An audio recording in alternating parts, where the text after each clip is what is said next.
Avengers doomsday के दूसरे trailer में डूम एक लाइन बोल रहा है कि तुम्हारी जिंदगियां चुराई हुई हैं। अब जनाब पहली बार सुनने पर ये बस एक बैड एफ डायलॉग लगता है, जैसे डूम अवेंजर्स को उनके पास्ट मिस्टेक्स के लिए ब्लेम कर रहा हो। क्योंकि ट्रेलर में डूम ये लाइन बोलता है और उसके तुरंत बाद हम कुछ कैरेक्टर्स को देखते हैं, जैसे स्टीव रोजर्स, थॉर, लोकी और फैंटास्टिक फोर। और जब इन चारों की स्टोरीज को एक साथ देखो तो एक स्ट्रेंज पैटर्न नोटिस होता है कि इनमें से हर किसी न किसी ने किसी पॉइंट पर एक ऐसी लाइफ मिली है जो नॉर्मल सर्कमस्टांसेस में उन्हें कभी मिलनी ही नहीं चाहिए थी। और इसका सबसे बड़ा एग्जांपल तुम स्टीव रोजर्स को ले सकते हो, क्योंकि इन सभी कैरेक्टर्स में स्टीव का केस सबसे ज्यादा क्लियर है। क्योंकि एंड गेम के एंड में स्टीव ही वो बंदा था जो इन्फिनिटी स्टोन्स को वापस करने पास्ट में गया था, लेकिन उसके बाद स्टीव वापस नहीं आता। इंस्टेड वो डिसाइड करता है कि वो अपनी लाइफ का वो हिस्सा जिएगा जो उसने कभी जीने का सपना देखा था, और उसके बाद वो वहीं पैगी के साथ रुक जाता है। मतलब स्टीव को वो लाइफ मिल जाती है जो वो हमेशा से चाहता था और उसे कभी ओरिजिनल टाइमलाइन में वो नसीब नहीं हुई थी। अब यहीं पर डॉक्टर डूम का you have all lived stolen life वाला डायलॉग इंटरेस्टिंग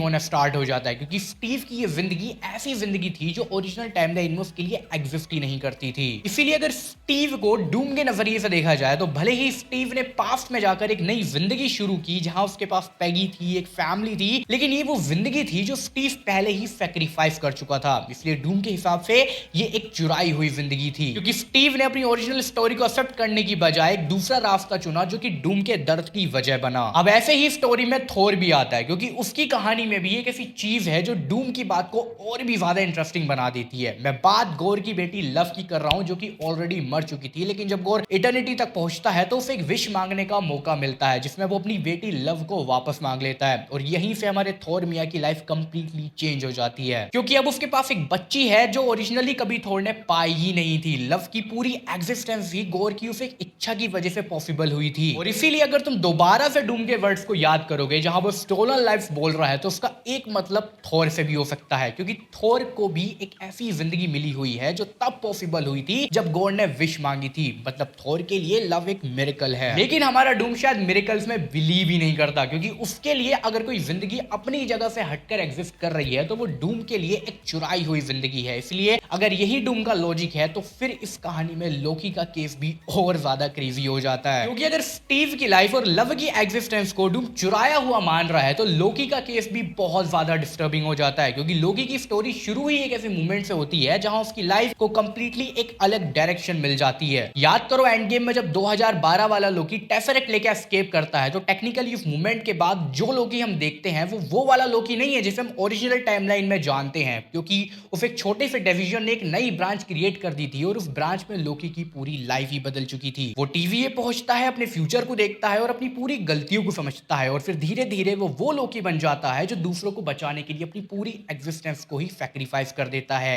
अब सोचो ये कितनी ही ज्यादा अजीब बात होगी कि एक छोटी सी एस्केप और उसके बाद एक पूरी जिंदगी जो ओरिजिनल टाइमलाइन में कभी एग्जिस्ट ही नहीं करती थी। और शायद इसीलिए डूम के वर्ड्स यहाँ पे ज्यादा फैंस बनाने लगते हैं। जैसे स्टीव ने एक डिफरेंट लाइफ चुनी थी, लव एक विश की वजह से वापस आई थी, लेकिन लोकी उसकी पूरी स्टोरी ही एक ब्रांच से पैदा हुई थी, एक ऐसी ब्रांच जो ओरिजिनल टाइमलाइन में कभी एग्जिस्ट ही नहीं करती थी। और फिर लोकी ने उस ब्रांच को सर्वाइव ही नहीं किया, बल्कि उसने पूरे मल्टीवर्स को होल्ड करना शुरू कर दिया। वो टाइमलाइंस जिन्हें कभी नॉर्मली एग्जिस्ट ही नहीं करना चाहिए था, लोकी उन सबको अपनी एग्जिस्टेंस के थ्रू अलाइव रखे हुए था। और इसीलिए यहाँ पर डूम के पीओवी से चीजें और खतरनाक होनी शुरू हो जाती हैं, क्योंकि अगर डूम मानता है कि ये अल्टरनेट लाइफ और टाइमलाइंस स्टोलन है, तो लोकी सिर्फ स्टोलन लाइफ जीने वाला इंसान नहीं है, बल्कि वो उन काउंटलेस स्टोलन लाइफ का प्रोटेक्टर बन चुका है। और शायद इसीलिए लोकी का कनेक्शन इस थ्योरी में सबसे ज्यादा इंपॉर्टेंट है, क्योंकि अगर डूम का गोल सिर्फ अवेंजर्स को पनिश करना होता तो लोकी को लेकर उसका प्रॉब्लम इतना बड़ा नहीं होता। लेकिन अगर डूम बिलीव करता है कि मल्टीवर्स के करंट रियलिटी ही गलत है, तो लोकी उसके लिए बहुत बड़ी प्रॉब्लम बन जाता है।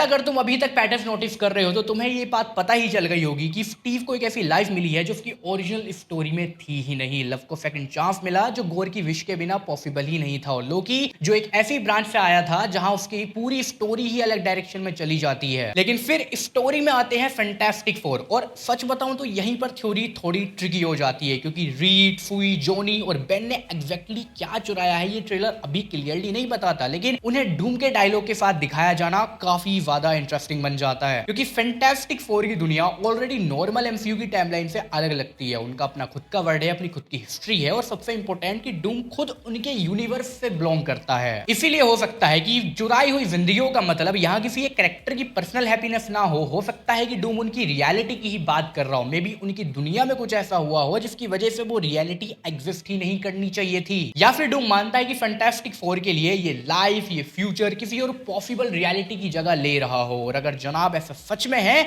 तो सडनली स्टीव, थॉर, लोकी और फैंटास्टिक फोर रैंडम कैरेक्टर्स नहीं लगते, बल्कि डूम इन चारों को एक ही रीजन से देख रहा है, क्योंकि जनाब इन सभी के पास कुछ ऐसा है जो डूम के हिसाब से उनके पास होना ही नहीं चाहिए था। और इसीलिए ये चीज डूम के डायलॉग को इतना इंटरेस्टिंग बना देती है। तुम लोग क्या कहना चाहोगे इस पे? अपने ओपिनियंस मुझे कमेंट्स में बताना।